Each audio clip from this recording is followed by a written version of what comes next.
If you have to leave them, just let me know. We're all good. All right. Where are we going? Um, Figuring that out. Okay, Kufman Bays.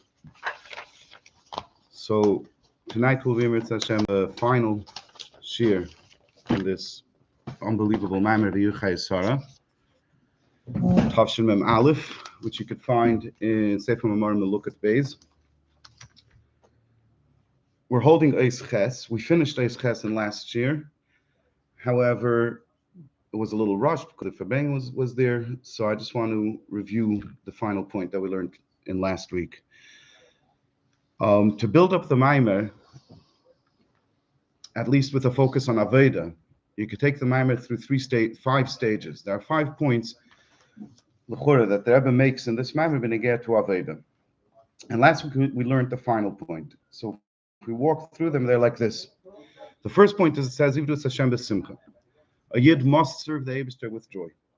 Every mitzvah, every day in his life, every moment in his life, he has to be joyous for various reasons I explained earlier in the Maimer. But that's the first Nakuda. You must serve the Eibishter with joy. The second Nakuda that they ever discussed in this Maimer, at least when it comes to Aveda, the second Nakuda that they ever discussed in this Maimer is the idea of Bittul. Bittul and Anava. What's true Bittul and what's true Anava? And the Rebbe, this is not a novelty of this Maimer. It's not something new that the Rebbe introduces in this Maimer. It's miyusid amamorim starting from the Alter Rebbe and the Mittler Rebbe, and even beyond that. That the idea of bittul is not that a person crushes.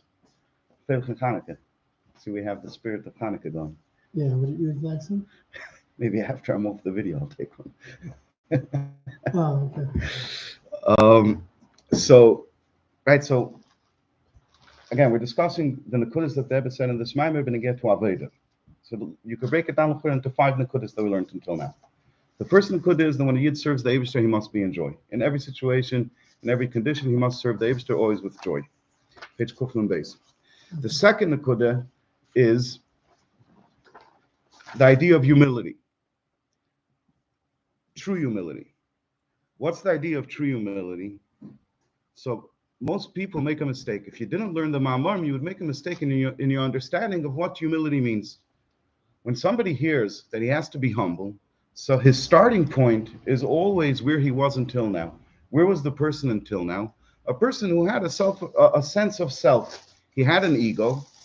He had a sense of greatness, of goodness about himself. And he hears that he has to have a nivus. He has to have bittul. So what does he feel that he has to do? He has to crush himself. He has to break himself, right? Yeah. A person is living. He grows up, right? He gets it's the right way of saying this. He forms feelings of existentialism. He starts feeling his own yeshus, his own mitzvahs as he grows out of childhood, and he feels that he's something. Then he opens up Chassidus. It says that you have to be bottled to the Eibishter. You can't feel like you're something. So how does a person take it without learning the Ma'amarim and Chassidus that discuss what bittul is? The person takes it that he has to take this self, this ego that he has, and it's even a very refined and edel ego, just the fact that he feels that he's something, and he has to break it so that he should be bottled. So the story of bittul is a story of breaking oneself. But that's not true bittul at all. As a matter of fact, according to the Maimer, that's actually somebody fooling himself. What does he tell himself? He tells himself, so I'm a chevra man, I have a good head, I'm a good businessman, I'm a nice guy, I do mitzvahs. All the different things that a person knows about himself, the different skills and talents and accomplishments that he has in his life. So he fools himself by denying them. That's what you would think bittul is. He explains it's pashut fooling yourself. It's not bittul. What's true bittul? True bittul isn't breaking yourself. True bittul is getting rid of yourself. There's no longer a feeling of self. A person's self-perception no longer involves himself. There's greatness in him. There's accomplishment in him. There are skills. There are talents. He overcame challenges and so many other things that he did in his life, but it's not himself. It's all the Eibishter. In other words, the person made a switch where he gave up entirely on himself. He went all in with this idea of bittul. So long as you don't go all in and you insist on retaining even the most minute amount of self-identity, that I am a person of myself and I have my own things, not the Eibishter's things. I have my own things, my own skills and talents, etc. So then if you want to do bittul, you have to break those. You have to crush them. You have to keep them in a closet. Is it somewhat achievable? Whatever is demanded from us in Chassidus is achievable. Now, you're going to ask, on a practical sense, to the best of my understanding, if once we understand that it's an idea of a switch, it's not an idea, if it's an idea of taking myself and breaking myself to the point where I don't exist, I don't think that's achievable. A person goes through that process, he'll end up destroying himself, and he won't, and he'll never even get there in the end of the day. He'll never be able to get to the point where he sets himself aside entirely. Because in the end of the day, his whole idea of bittul is premised on retaining his own self-identity, his own ego, to a teeny degree, but he breaks it, but he insists on retaining it, and that's a very hard avodah, and that's not true bittul, and that's not a healthy avodah. The idea of somebody recognizing and acknowledging that he is not what he thinks he is. Taka, his nefesh, his body, his human mind, looks at himself and says, I don't see the Eibishter here. I see myself. And therefore, naturally, as I'm growing up, before I learn, it seems to me that, yeah, there is something called me. And I do I do give rise to all of these skills and talents. They come from me. So when a person is able to turn that off, is able to acknowledge in truth and feel that that's not true, that perception, that natural perception of self is not true, he makes a switch and he goes all in suddenly. He's no longer breaking himself. He's no longer reaching for something that's impossible for himself. He's reaching merely to acknowledge that all of the goodness and all of the greatness that is within him was given to him by Hashem, was granted to him by Hashem. And I think that that's more achievable than trying to break yourself. It's not an easy thing. You're breaking yourself. You're making yourself into nothing when you're saying that you're Eibishter. You're shtick Eibishter. You're shtick Eibishter. You're shtick Eibishter. And first of all, it's not so hard to admit to. You're a something now. Not only you're a something, you're part of the biggest thing that there is. Yeah, you belong to the something. Eibishter. As opposed to you're a nothing.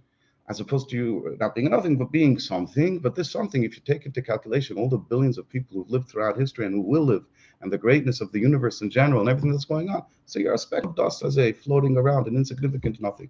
But over here, if a person realizes that what's his true existence, so he's an extension of the Eibishter. The Eibishter expressed himself in me.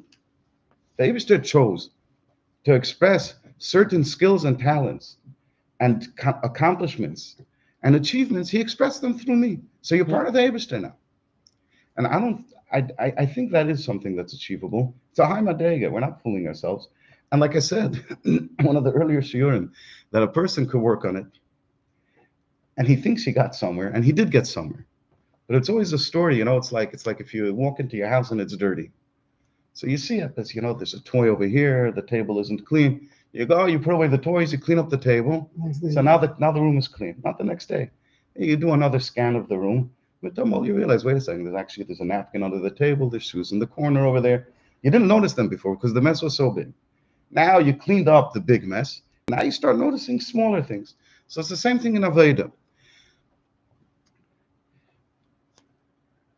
I don't know how much this mashal will help, but for some reason, this is the idea that comes to mind when it comes to bittul. There's the sound barrier, right? If you're not familiar with the sound barrier, basically there's the speed at which sound travels. Don't ask me why, but when something tries to go faster than the speed of sound, it suddenly starts countering a bunch of resistance. In other words, I'm not sure why the speed of sound dafka is the speed at which all of this resistance builds up. There's an explanation for it. It's not my specialty. But basically, let's say the plane starts approaching the speed of sound, it starts compressing the air that's right in front of it. The air molecules will start becoming very compressed, and they start becoming a lot more massive. They start becoming a lot more solid almost. And it's harder and harder for the plane to push through it, and it builds up. The air gets compressed and it builds up. And the closer you get to the sound barrier, the more things start going haywire. The pilots, I think it was in the late 40s or the mid 40s, before they figured out how to break through the the sound barrier would report that all of their instruments would start going haywire, because most of the instruments on the plane are based on, or at least require, detecting air pressure. And suddenly, the altimeter or whatever that instrument is called, they would all just start spinning and changing, showing that they're 30,000 feet at 10,000 feet at 5, because the air pressure would get all messed up all around the plane because the air is being compressed. And the plane would start shaking because it's punching into this hard thing, the compressed air. It's punching into it, and the plane is shaking, and it would literally fall apart. Before they figured out how to design a plane that could punch through the sound barrier, the plane would actually fall apart. And then they finally designed a plane. I forgot what it's called, the X-50 something or whatever it is. It was basically, it was a plane strapped onto a rocket. And they designed it with a very pointy nose. And that pointy nose basically pierced through the compressed air that would build up in front of the plane. It would pierce through it. And then it would pass through the sound barrier. The second the plane would pass through the sound barrier, suddenly all of the shaking and all of the violence and the turbulence that was felt before suddenly disappears in a second. You don't even hear the sound of your own engines because it can't catch up with you. And the plane is flying perfectly smoothly and everything is quiet and good. Yeah. So for some reason, this idea of bittul to me reminds me of that. When a person is trying to break through this point where he no longer has a self-perception that he is something, and he's getting closer and closer to this point, so his yeshus, his ego, starts kicking and screaming and resisting Like a kid on the floor. like a kid on the floor. It doesn't want. This is what I'm used to for 10, 20, 30, 40, 50 years of my life. I'm sure that I am something, I exist.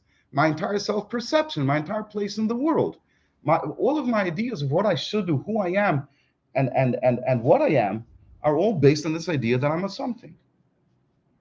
And when you try to remove that, you start running into the sound barrier and things start getting very shaky. But if you have this point, the point at the front of the plane that pierces through, in other words, you become bottle. You become nothing. What's the narrowest point of a point in mathematics? Physically, there'll always be a part of a point that has a flat surface. It might be at the atomic level where it becomes flat, but physically there'll always be a flat surface at the tip of a point. But mathematically there isn't. It goes to infinity. It's just narrower and narrower. It goes down to nothing basically. It goes down to zero. So when a person has this point of zero, there's the point in the front, and he turns himself into nothing, then you break through that whole barrier of self. Self is a barrier. Self is a barrier to serving the Eibishter. Self is a barrier to being real with yourself, real with your loved ones, and to being kind with those around you, and to doing the job that you're supposed to do in this world. And the second you break through, you pierce through that barrier, still. Everything's peaceful. Everything is quiet. Everything's heroic, harmonious. There's no more that resistance. I think so. You're asking, is it achievable? So you start working on that. You start working on that, and you start seeing windows of it, and you go through a normal day, a day in which you're not faced with any challenges, and it seems like you've achieved that, because in that day, since you weren't challenged, you were able to set yourself aside. Then comes a challenge. Yeah, what's a challenge to ego? You're in 770 by Slichus. Yeah, it's a Shabbos Slichus. And and this guy said, it doesn't go that far. It doesn't slap him in the face, but he pushes his way past you. He's a big guy, pushes his way past you. Yeah. Totally, your sitter gets lost. Your hat goes flying. You're in the middle of having big kavanas, and suddenly you're full of anger on this guy. So here you were challenged. If you realize that you're nothing, that you're nothing, so who did he push? He didn't push you. If anything, he pushed the Eibishter. But you, he certainly. You're upset for the Eibishter. Are you also upset all the times that you push the Eibishter? So you're challenged, right? We're trying to illustrate the point of what it means that you could be in a good state. The whole Shabbos, you weren't feeling anger. Anger is the greatest expression of ego. Look, the pashtus is anger. We just had in Tanya that the kas v'gaiva miyisoid ha'esh. Kas and gaiva, anger is really is one. It's really synonymous with feeling ego. If you don't feel ego, you don't get angry at other people and at other things.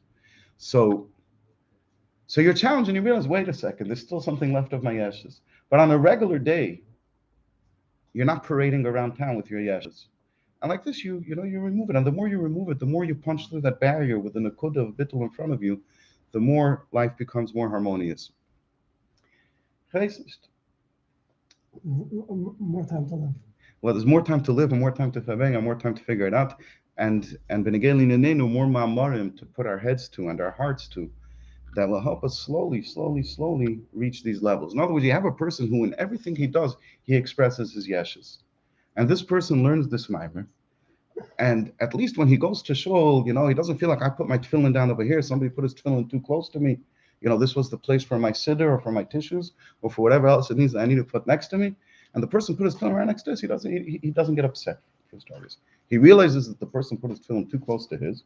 He doesn't get upset about it because he got rid of his yeshes somewhat.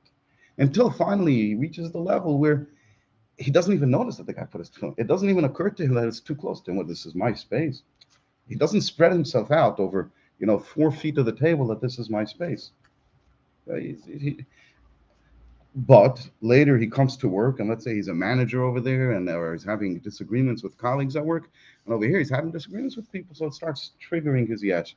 And then he gets rid of that. And slowly but surely, the person sees success because this idea that he's nothing, that it's all the Eibishter, everything that he experiences within himself is just given to him by the Eibishter, slowly but surely permeates into the fiber of his identity, into his entire existence.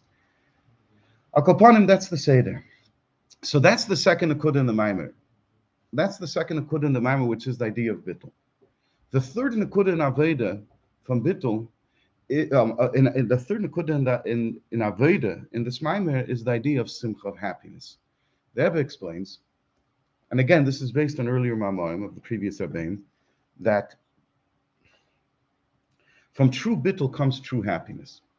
In other words, what's the traditional understanding of happiness? Why am I happy? Where does my happiness come from? My happiness comes because I'm proud of myself.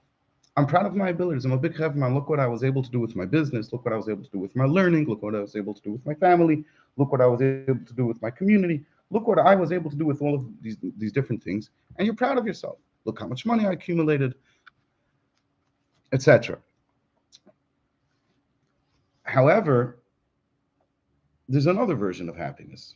The other version of happiness is a happiness that comes from Bittul. The happiness that comes from Bittul is when a person realizes that he truly accomplished nothing. He didn't do anything. The Eibishter did. The Eibishter did through him. He brought out the Eibishter's keiches. The keiches that the Eibishter gave him, he did something with those keiches. He's nothing more than a tool. Maybe he is a little more than a tool, but it's not the place to discuss the finer points in that. But he's nothing. And since he's nothing, he doesn't feel like he deserves anything.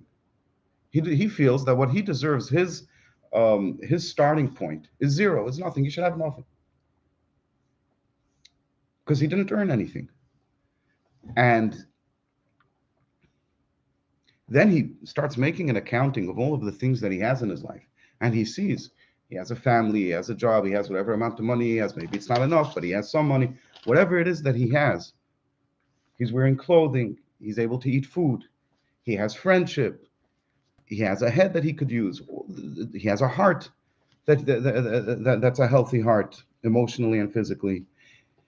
So he starts realizing all of the things that he has, and this brings him to a tremendous joy. He's happy with all of the things that the Eibishter gave him. He essentially understands that he's deserving of nothing, and here the Eibishter gave him so much, and he gifted it to him. He gave it to him for undeserved. So he's very happy with everything that he has. And this type of happiness is actually much greater than the traditional type of happiness, which comes from a pride of what you have. Why? Because if a person has a perception of himself that I am a businessman at this level, at whatever level it is, and according to his self-perception, he thinks that he is capable of this, that, and the other, so he makes a cheshbon, I should be a millionaire by now. I should be a millionaire by now. And even if he has hundreds of thousands sitting in his bank, but he doesn't have millions, so he's disappointed and he's unhappy. Same thing if a person is a community activist, and he thinks because of my community activism, people should recognize what I do for them, and they should show me kavod. So people show him kavod, but he believes that he deserves more kavod. So he's disappointed in So it's that. like deception, even though he's proud of it. Like it's not, it can't be congruent with There is a deception, but what do you mean when you say deception? he feels that he deserves more cover than he's getting. Like, Yeah. can it just be that he thinks he gets what he deserves, or it's based on Because the whole idea is premised on his On own distortion. ego, on the distortion of his own ego, then no matter what he gets, unchecked? his ego is always going to want more. It's never going to be Okay, so that's the satisfied. premise of it. Yeah, It's yeah, yeah. unchecked. It's premised on something that says, "Look at me, give me, I deserve, I earned, I should have, I am." It's premised on I am, and therefore will never be satisfied. Mashenkin, when somebody is I happy know such because people. I know myself. Oh, this is myself. Mashenkin, somebody who did this switch, he turned off his entire sense of ego. He has no expectations, therefore he has no disappointments. He understands that other people have the same skills that he had and did 10 times more than he did. Even if they didn't, if they have plus more, then he could say, "Oh, Taka, that guy did more because he has more. Look at me. Me, with my skills that I had, I accomplished so much." The person recognizes that people with the same amount, with the same level of skill that he has, with the same level of ability that he has, did much more than him. So he's humble.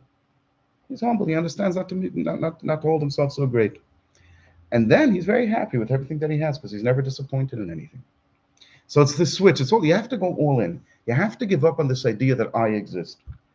So long as I exist, then I will forever, first of all, need to break myself if I want to be humble. If I want to just be full of myself and egotistical, then fine.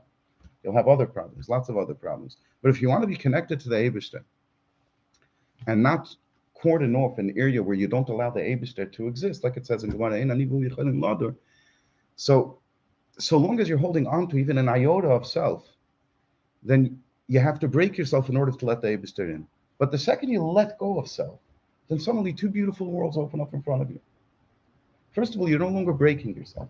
You can acknowledge your goodness, you can acknowledge your accomplishment, you can acknowledge everything that you did and all of your skills and talents, and you can express them freely. The second world of beauty that opens up is an unlimited simcha. A simcha in every situation, no matter what you have, an unconstrained simcha. A simcha that's not dependent on what you have, a simcha that's there because of appreciation from what the Eibishter gave you. Okay, so that's the third nakuda. The simcha that comes from bittul. Or put another way, how simcha davke comes from bittul. True simcha comes specifically from bittul. The fourth nakuda in the Maimir is that when you have such a type of a simcha, then there's no danger that the simcha will lead you off the tracks. Right? We discussed earlier in the Maimir that when somebody feels happy, when somebody experiences simcha, so he becomes emboldened, he becomes uninhibited, he loses all of his constraints. Let's say a person, let's say, Rahman al-Islam, a person who has a tendency to steal things, right? What do they call him? A kleptomaniac. This person, so if a person has a tendency to steal something, and there could be many people who never stole a thing in their life, but they have a tendency, they want to take it. We think about stealing, walking, stealing a car off the street, or taking something off the shelf in a store. There's other types of theft, right? There's the theft of somebody else's credit. I don't mean to say a con artist, an identity theft. I mean to say somebody else who ought to be given credit for a certain situation, who ought to be allowed to have um, a certain amount of recognition, and you can't stand it, and you steal his recognition, you take it away from him. You mock him, you scoff at him, you're cynical of him, you engineer situations that he should be seen in a bad light. There's many different types of theft. So such a type of a person can teach himself to Hashem Yirachim. Hashem Yirachim and Hashem Yivarech, those who can recognize and acknowledge any of these types of tendencies that they have within their own personality and face up to it and be proud of themselves and work on it and improve it. If you look at it objectively, if you look at it not at yourself, you're looking at the other guy who's doing it, then the natural reaction is Hashem Yirachim. But the much greater thing is whatever it is that a person might have with himself, to look at it with himself. Then not say Hashem Yirachim, but say, wow, I have an opportunity over here to fix this. And how precious this is to the Eibishter, and how much improved my marriage will be once I manage to work out this kink, this knetch in in my personality and my character. About Kalpanim, so a person knows how to control these instincts. He practices self-control. When a person is happy, he loses self-control. He's uninhibited. He doesn't stop himself. It's like you meet some people, they talk too much. They say too much what's on their mind.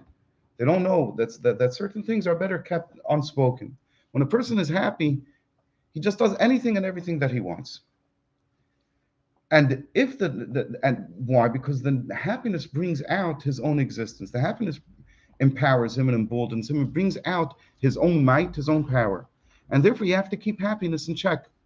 Because a person, since he's a human being, has within him some not good tendencies also.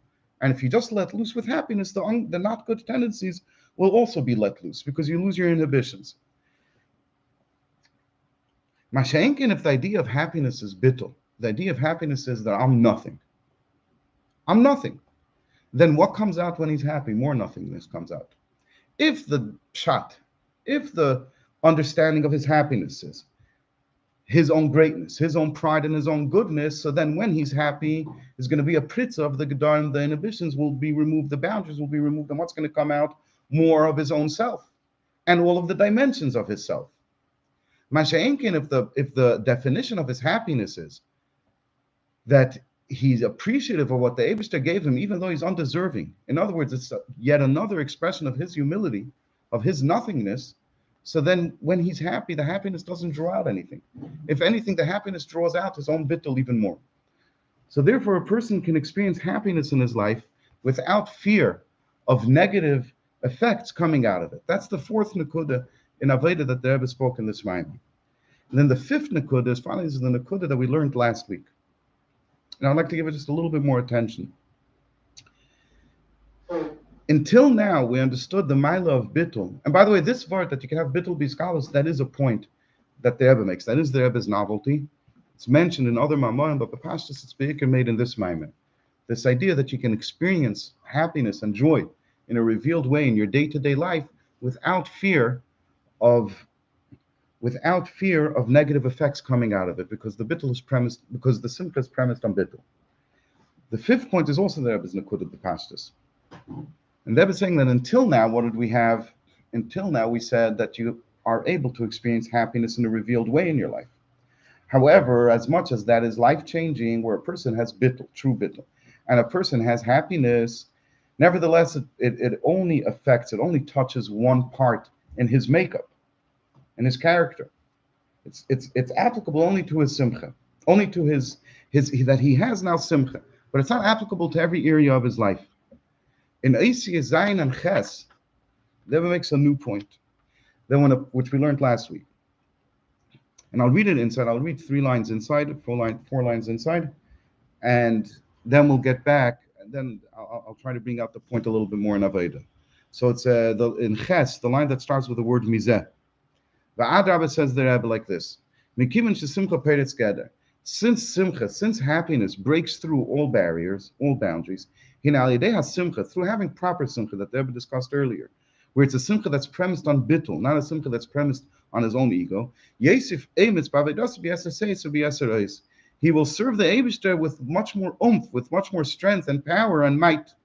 Ad la'aveda shelamayla medida v'hagvala, and these are the key words, until he reaches an aveda that's beyond any boundaries. In tigbeda sachayis b'aveda, which this is the idea of having an extra strength in his service of the Eibishter. And then that makes the next point. By the person serving the Eibishter beyond all boundaries, he also achieves an added measure or a strengthening of his life, literally. In other words, his physical life down here as a human being in this physical world. His life expectancy goes up. Remind me, maybe we'll get back to that. He has long life and good years, but pashtus in a very literal way. What's the Rebbe saying over here? The Rebbe is saying is like this. Until now, we were only discussing simcha as one detail of a person's aveda, of a person's life. The idea of simcha.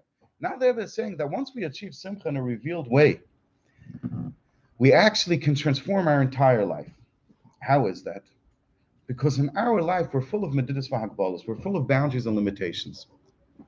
Those boundaries and limitations, if you want to translate them in modern language and in psychological language and emotional language, you could call that areas of our personality that are locked down, whether because they trigger us in the wrong way, or because of certain traumas, because of dislikes, because of disappointments, because of negative experiences, because of disappointments in ourselves. Whatever it is, we all have boundaries and limitations. There are those things that we like to do. When we feel alive, we go into that thing and we feel alive, whether it be recreational, right? Some people, Ahmad Islam, their entire life is under lockdown. The only time when they come alive is when they go on vacation. They go on vacation, right? Their work is full of traumas for them, full of disappointments, and it's a locked down part of their life. They can't infuse it with their energy, with their life. The only time that their energy and their life flows is when they go on vacation. But when they have to go to work, this is already a traumatic space in their life. Some people experience that when they have to take care of their children. It's so hard for them to take care of their children. They have to give up so much of themselves and give so much energy to their children that they develop a trauma to it. And that becomes another area that's locked down in their life. They have to pay their bills. That's a common trauma, a place that could be locked down, where a person has so much pressure from needing to pay his bills, whatever it is. There are certain areas that are under lockdown. When I say lockdown, what do I mean? That they cannot infuse that with their life energy.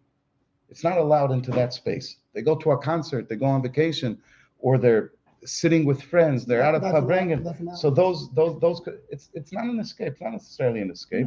But those it's a place where they allow. It's not under lockdown. It's a place where their life energy, their chayes, their joy, their happiness, their it could flow into that. It could be infused with their energy. However, many areas of their life are locked down. Davening could be locked down, whether because of traumas of childhood with davening, or because of an inability to connect with davening, or because simply you have a boss who's going to be upset at you if you come late, and and here davening is in your way. Kivyachol, it's in your way. So that could also go into lockdown. So we have this is l'chora what's called meditas v'hagbalas, boundaries and limitations. Over here, my energy could be expressed. My soul could be expressed, my passions, my emotions could be expressed in this area. And in other areas, for whatever reason, they're locked down. It's beyond my limitations. It's not things that I like to do. Right? But pashtas, we all enjoy holding a child, holding a baby in our hand. We don't enjoy changing the baby's diaper. It's not an enjoyable thing. And yeah, which I assume you all are. I enjoy it. What a strange idea What a strange idea. to assume that we're normal. He's being kind. Yeah. No. So, I'm sorry if I offended anyone. These days you don't know. I was on the time last night, and I was thinking, Pasha Pilik place over there. I was in Manhattan over there by what is it called, Bryant Park? I don't know, by the library over there. A very touristy area, very popular area. And I'm standing in the street. Ask me, excuse me, are you Jewish? Hey, is anybody Jewish? These days, unfortunately, with intermarriage, even people who might look Hispanic or Chinese or whatever it is, it's also shaykh that they might be Yidden. So you have to ask more people. So I'm asking, and some of them very young teenagers, and I'm pushing I'm afraid that one of them is going to jump on me and say, "You just triggered me. How dare you? How dare you talk to me?" It's provoking. It's not a safe space, or whatever it is. And we asked. I personally asked. I don't know. I mean, nonstop. There were people walking by. Everybody asked. Didn't get one reaction like that. Yeah, and I was ready. I was ready to, to show somebody a smile, to apologize or whatever it is. I didn't mean it. Other people enjoyed it. To explain why I'm asking, it's like I'm looking for my brother. I didn't mean to offend you, whatever it is. I didn't have to. Nobody reacted like that. I mean, from what you hear, what goes on in the world, even the Yidden didn't react like that. So these days, you have to be worried with what you say. But I hope I didn't trigger anyone by saying that we're normal. That we're normal. Akopanim. The nakuda is getting back to the point that there are certain areas that run against the grain of our character, of our nature.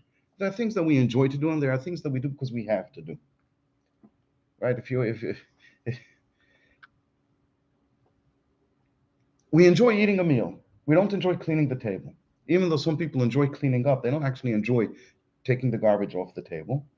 They enjoy the feeling of having a clean place, a clean space, of seeing things fall into place. But the actual dealing with the dirt, nobody's interested in dealing with the dirt. And it doesn't only have to be with dirt.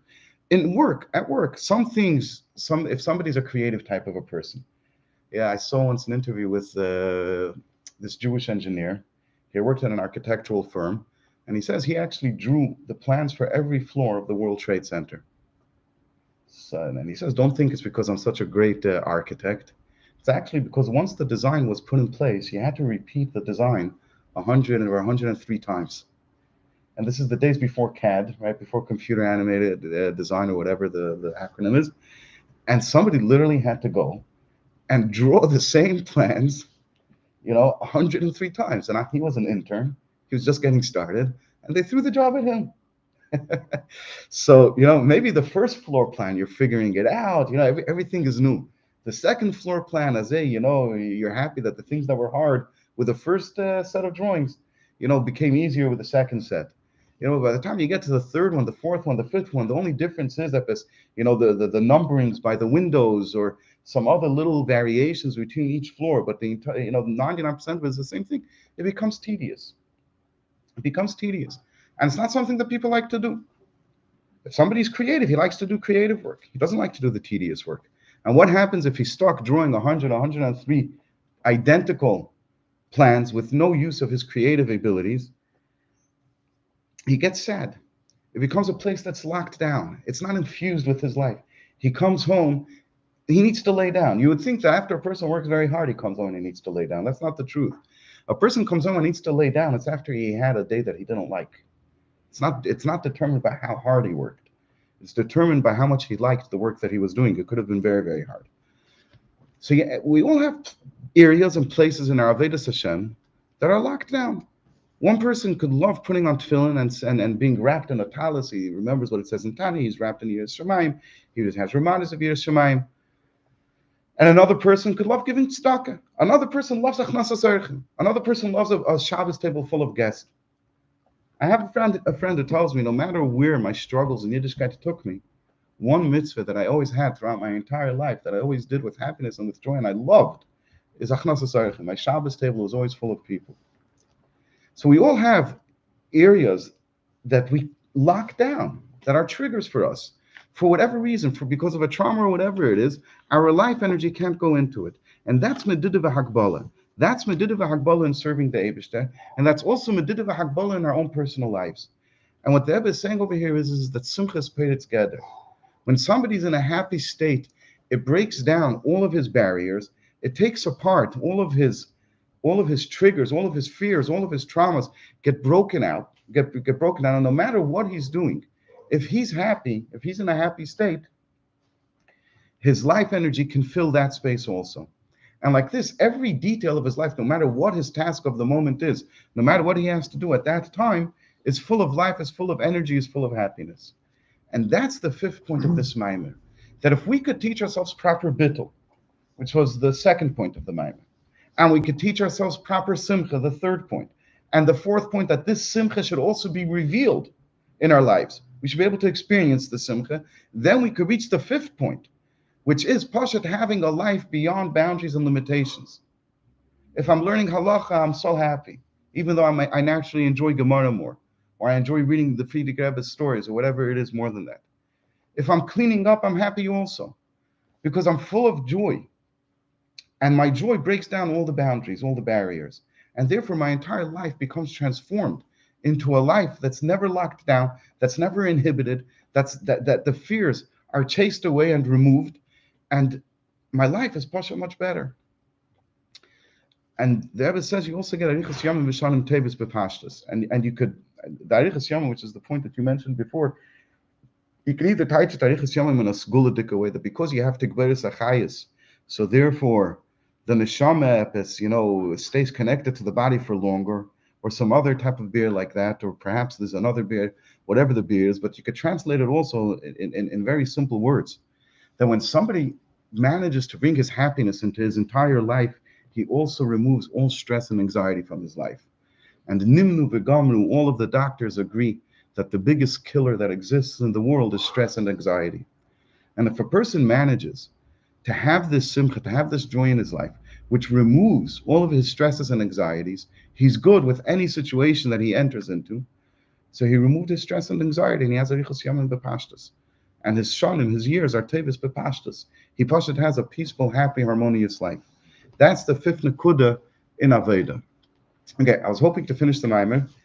It's possible we could still finish it. There's not too much left.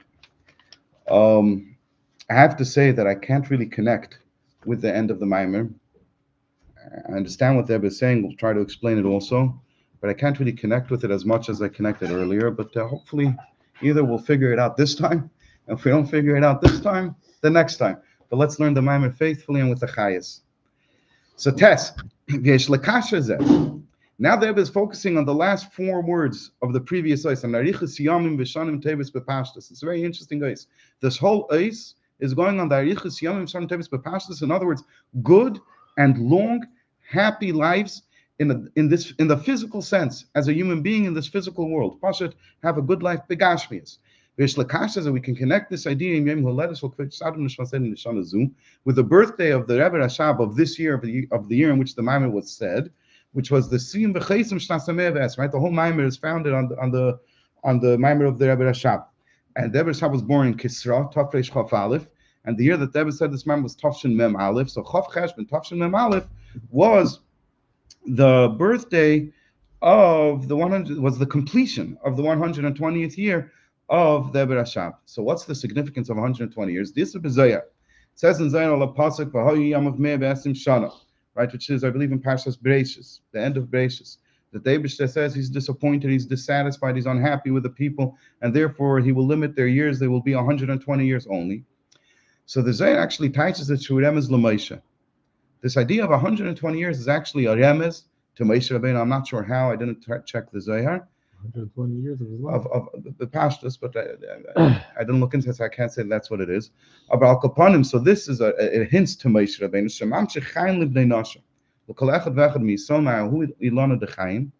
That Moshe Rabbeinu draws down life for humanity, for every single yid, from the tree of life, from the source of life. In other words, Shebezeh nichlol gam richas yamim b'Pashtus. So Rebbe is saying, yes, we're learning Zohar, but it also means in the very literal sense that Moshe Rabbeinu brings life down to here to this world for all of us, for every single yid. And like it also says in the Zohar, Lifnei Zohar here, Kalman, let's see if you can get this one.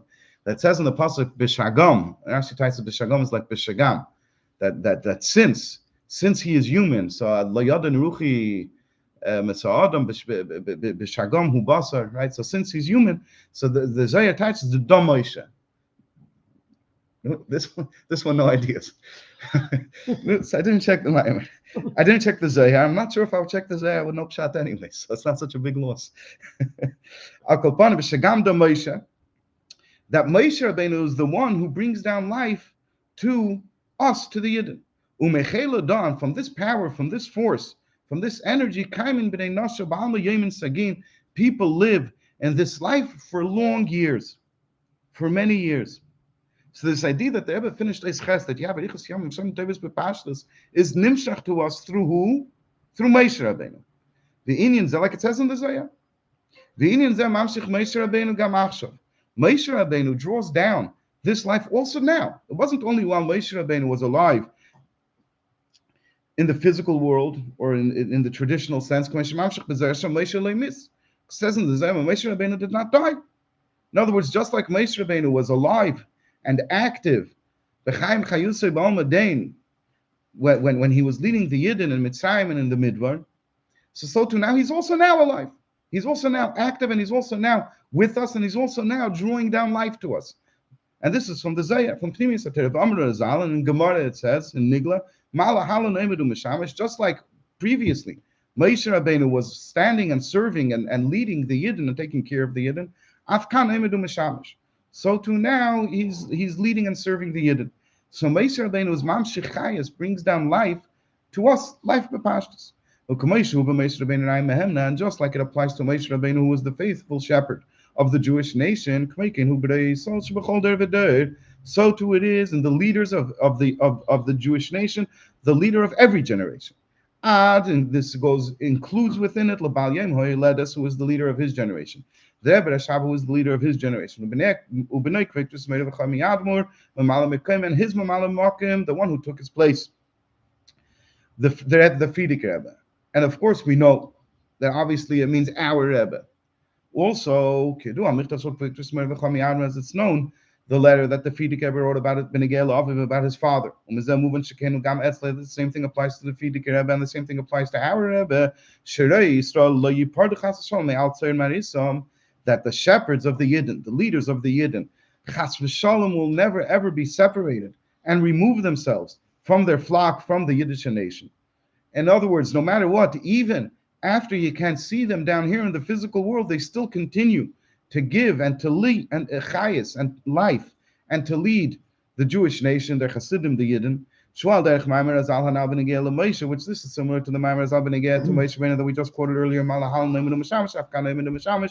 Moshe Rabbeinu is still serving the Yidden and still helping the Yidden. And just like the Rebbe Rashab, the one whose birthday is Chav Cheshvan. And automatically we understand the Fidik Rebbe, and automatically we understand our Rebbe. Mamlitz l'zchus al kol echad v'achas miYisrael. He shows the virtue and shows the merit of every single Yid. Umamshich lehem brachas atzlachis v'yeshuas. And the Rebbe brings down to us brachas, blessings, and successes and salvations. To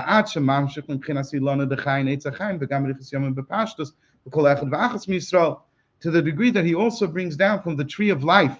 In other words, Chaim Ruchnim and also Chaim Gashmim to every single Yid. So it's if you think about it, it's like a bombshell over here. They were saying that through the Nasi Hadar, we pashat get our chayas. The Arichas Yomim comes through the Nasi Hadar, like the Rebbe quoted from the Zohar, that it's like that Benegeh to Moshe Rabbeinu. And therefore, it's like that Benegeh to every Raya Mehem, who is the continuation of Moshe Rabbeinu in every generation, that we get the Keach from the Rebbe to have Arichas Yomim v'Shanim Tevis b'Pashtas. We're not talking about over here in Yanei Vedas Hashem. We're talking about b'Pashtas, life, human life in this world. Just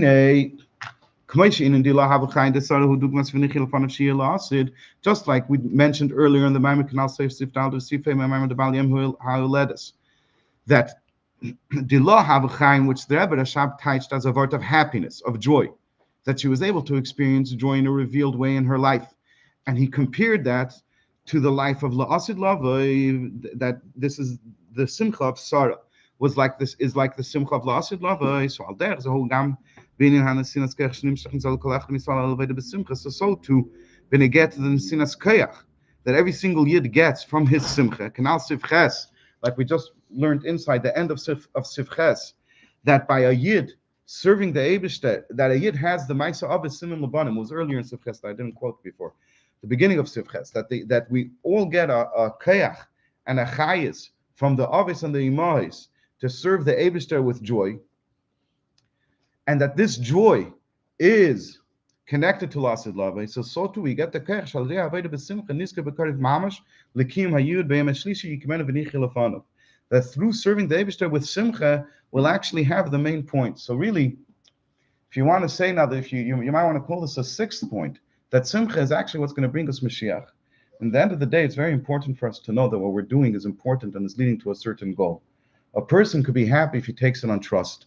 And he says, and he knows that he doesn't see the beauty, the light of Torah and mitzvahs, but he takes it on trust that there's a point in doing Torah and mitzvahs, and therefore he could find a joy and a happiness, and because he trusts the Eibishter, he knows that eventually, someday, in many generations later, they're going to see the light of his Torah and mitzvahs. It's doable. But it's not easy. It's much easier when a person understands that his Torah and mitzvahs is going to bring Mashiach to him here in this lifetime. That he's working hard to be a Chassidish Yid, which is a very hard thing to do, to serve the Eibishter with the truth in his heart, with the passion, and to stay away from things that are contrary to that, which is very hard. But when he knows that doing this with a simcha is actually going to bring Mashiach, the pashtus now, and he's going to see the result, the reward of his work. So it makes it much easier to do that, because the point is not some abstract idea that will come in some generation to some unknown people. It's something that he's working towards. It's a goal that he has. Just like it's much easier for a person to jog and to practice and to get better at it, to improve his physical state. If he knows that he has a goal of being able to do, to run 20 miles and maybe compete in a marathon or whatever it is, so it's much easier for him to eat healthy and to sleep well and to exercise and to do the practice runs and all of the other things that you have to do because he sees the goal in front of him. So too with Simcha. Simcha is what's going to bring Mashiach. Through Simcha, we will merit the coming of Mashiach. And therefore, it makes it much easier for us when we have this idea front and center in our minds that this mitzvah that I'm doing now, this tzedakah that I'm giving with a joy, this Avas Yisrael that I'm doing with a joy right now, this helping another Yid, this creating, arranging a fabrengen or whatever it is that the person does in his life, this music, if he's a musician, we don't have to make it up as sound like spiritual things. If a person is a musician, yeah, I met a musician, one of the Jewish singers, told him, thank you very much for your music. I asked him, when are you coming out with a new album? Because he was more active in the 80s and the 90s. So he said, and he's probably in his 70s now. So he tells me he's working on it. He tells me, you know what? Because I can't stop. Why can't I stop? He says, because they ever said that that Mashiach we're gonna come to with singing and with joy. So even though he's 70, he's retired, he had a fantastic career, but he still feels the need, Pasha, to produce music. We're not talking about over here for some mitzvah, what you would traditionally call a mitzvah. Pasha, to make songs because he knows that song brings joy to people. And they ever said in one of the last sikhs, they ever mentioned it also. He quoted the sikha to me that we're going to greet Mashiach with song and with joy. So he needs to produce music. He sees the goal in front of him. Makes it much easier for us in everything that we do. David gives a beer over here. Oh, I'm sorry. Skipped. Or I didn't explain. Chayei, but the point is we have to be medayek on the words. Right? The pasuk says Yomayim. I forgot there's a Chayenu miYomayim. Is that the pasuk? Whatever it is, I checked it before. So there's Yomayim. There are the 2 days. The 2 days reference the destruction of the first base of Mikdash and the destruction of the second base of Mikdash, and then there's going to be B'Yom HaShlishi on the 3rd day. There's going to be the 3rd base of Mikdash, and that's when we're going to have the Gula Mitzvah Shlema, Mashiach, which is going to be forever. It's explained on this pasuk. The Yomayim hem b'chinas memalik kalamin v'seviv kalamin. The 2 days. This is a reference to memalik kalamin and seviv kalamin. B'Yom HaShlishi. So what's 3 then? If you already reach seviv kalamin, the heichem adegas of seviv kalamin, what's B'Yom HaShlishi? Hu b'chinas shelamayla gam b'chinas seviv kalamin is a level that's even higher than seviv kalamin, and this is not something that we'll get into in detail. But let's just look at the Rebbe's next line. Hainu shein b'shum medidus v'hagbalas gam lo hamedida de seviv kalamin. To have Mashiach requires that we should leave all boundaries and limitations, even the boundaries and limitations of seviv kalamin. So you want to have yoim, you want to have memalik kalamin, okay, but then there could be a destruction. You want to go higher to seviv kalamin. So I'm going to leave the boundaries and limitations of memalik, and I'll shoot up to makifim, I'll fly up to seviv kalamin. So you'll have yoimayim, you'll have the second base of mikdash, but eternity you won't have. Breaking down all boundaries you won't have, because seviv kalamin is also some sort of a definition. It's a definition of seviv kalamin. You have to have B'Yom HaShlishi, which is beyond any definition whatsoever. You can't even say that its definition is that it's beyond definition, because that's also a definition. So the idea of Mashiach is lifting and going beyond and transcending all limitations and boundaries. And if we want to do that, so we have to mirror that in our Aveda. We have to leave all boundaries and limitations in our Aveda. Like I said earlier, we have to take away all of those years of our life that are locked down, all of those traumas that don't allow us to infuse every detail of our life and every detail of our service of the Eibishter, to infuse it with our full heart, with our full passion, with our full soul. We have to remove those boundaries. Because to have Mashiach, you have to go and transcend beyond all boundaries. So we have to mirror that in our work. And how do we do that? Through Simcha. Since joy breaks down all barriers, when a person is happy, he can break through all of his limitations, self-imposed and otherwise. Since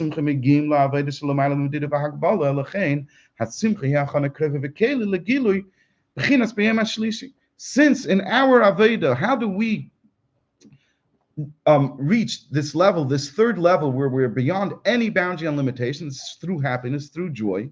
So therefore, it's also a preparation for the coming of Mashiach, because that's what we have to accomplish. That's what needs to be accomplished for Mashiach to be here, or that is what Mashiach is, the breaking down of all barriers. So by us doing that in our personal life, that's how we'll bring Mashiach.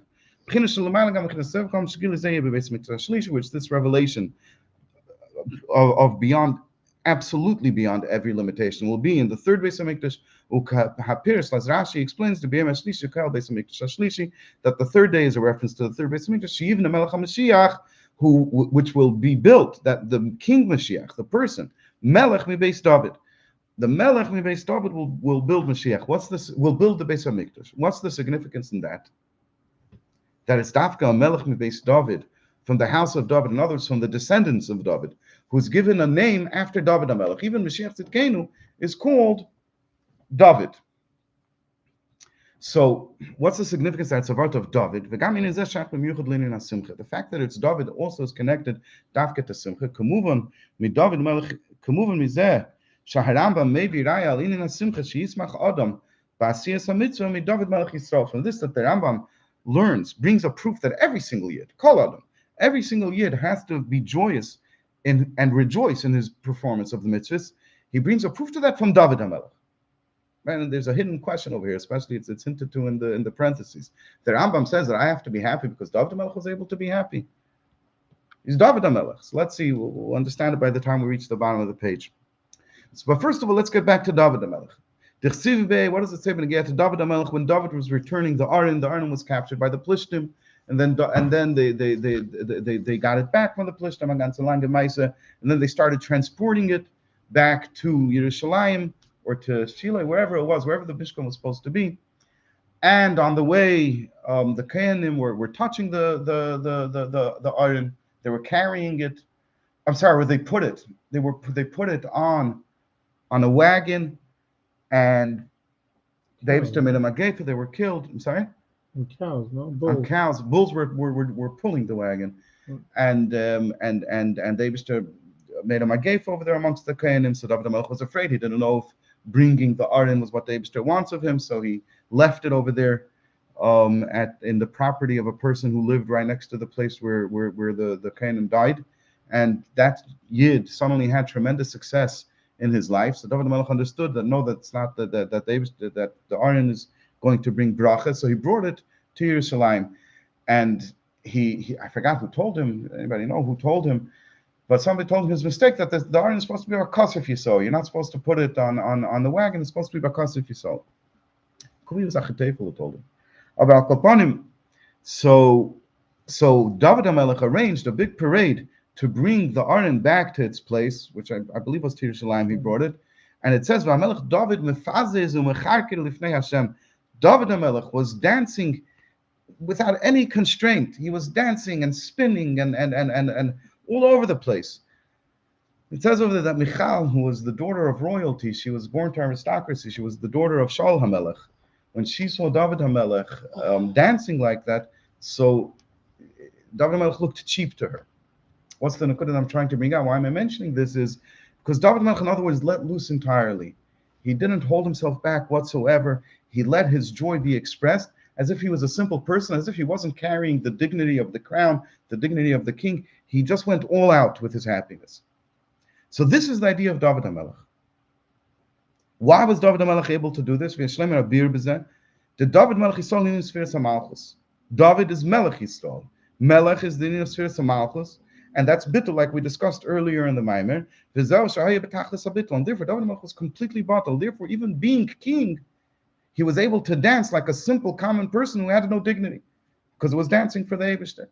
And like it says in the pasuk in Tehillim, that David HaMelech is saying that if I would not be entirely silent and quiet, not expressing anything, just standing bebittul. So David HaMelech is in of bittul, kimalchus yibchinas bittul, kanal, like we mentioned earlier in the Maimer. And since David was bebittul, so therefore his aveda was with a tremendous amount of joy, like it says in the pasuk,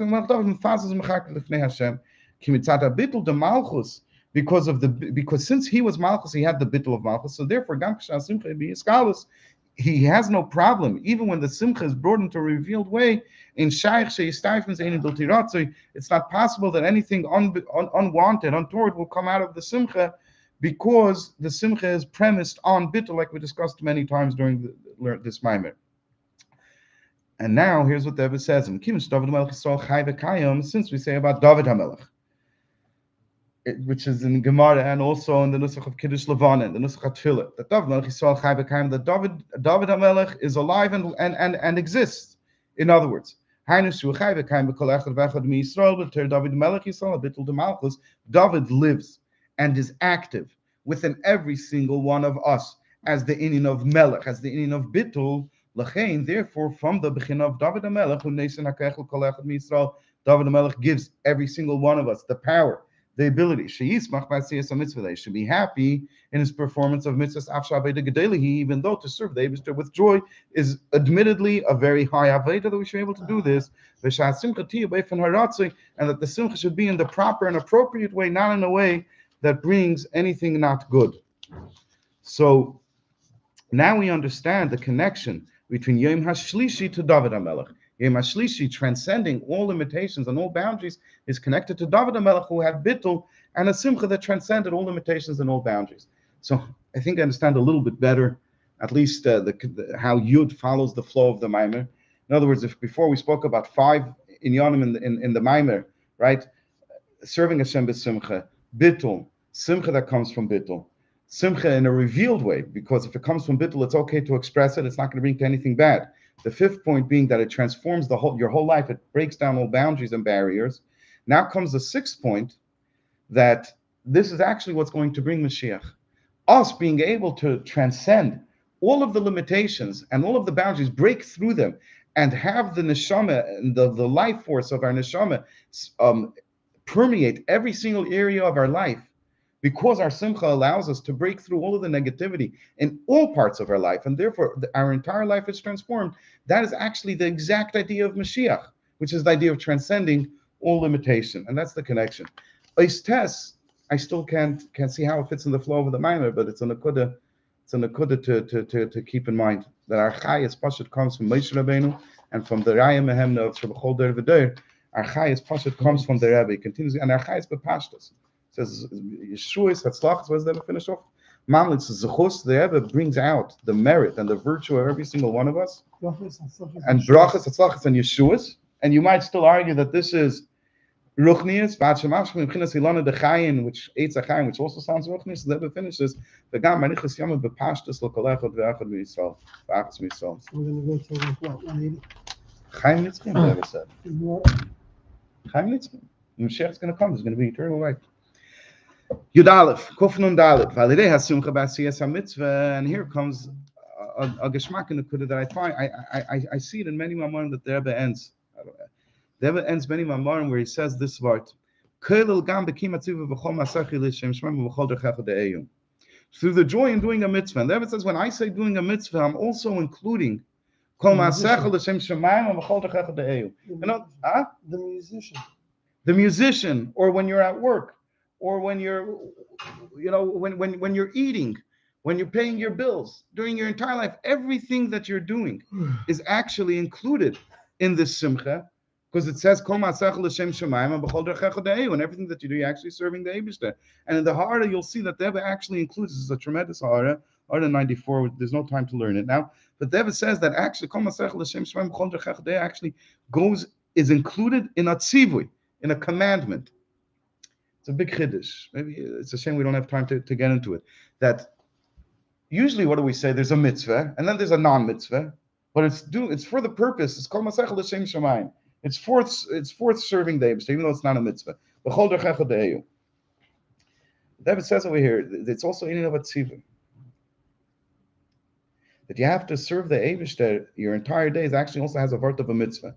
And therefore, if you read the text on the inside, you see, doing a mitzvah, and a mitzvah includes, it's not just serving the Eibishter, it's an actual mitzvah. Everything that a Yid does. So Yifritzu Skidrei HaGolus will break and tear down the boundaries of Golus. And Melech HaMashiach will come. David Melech Yisrael, Yachad and Moshe Rabbeinu, together with Moshe Rabbeinu, who's the faithful shepherd of all generations. Because the first girl, Moshe Rabbeinu, is the ultimate and the final girl, Mashiach Tzidkenu. So you'll have Moshe Rabbeinu and David HaMelech. And this includes also the leaders of every single generation. Until the Frierdiker Rebbe and the Rebbe will come to us and lead us out of Golus, that through us serving the Eibishter, withdrawing, breaking down all of our barriers, not only in mitzvahs, but in our entire life, and will be fulfilled. We will have Tchias HaMesim, including all of these tzaddikim that the Rebbe mentioned. And together with them, we will go to receive and to greet Mashiach Tzidkenu v'simchas olam al reisham, and the ultimate joy will be upon our heads. May this be speedily in our day. And you wanted to just go